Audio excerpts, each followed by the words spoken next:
مهندس چیه بابا؟ چیکار کنم؟ میری اینجا؟ وایساده اول صبح میگه یواش یواش یواش یواش یواش یواش یواش. مهندس اومده جوجوها. جوجوها مهندس یواش بابا.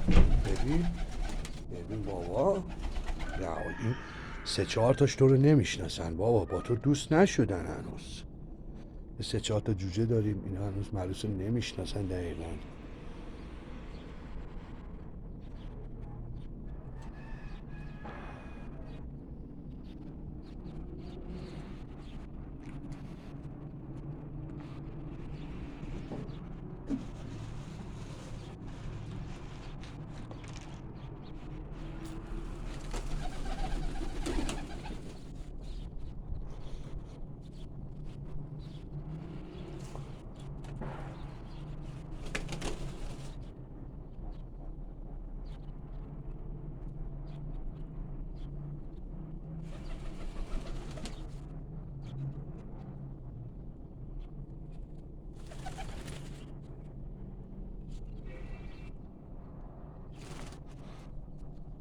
ملوس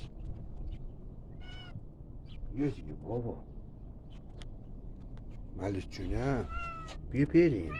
جوجوها رو بذار راه بازی کنه، کار نشاش. نیا کن اینا جمع. ببین بابا کوچیه، بریم. دیدیشون اونجا هیچی نیست بابایی. بیا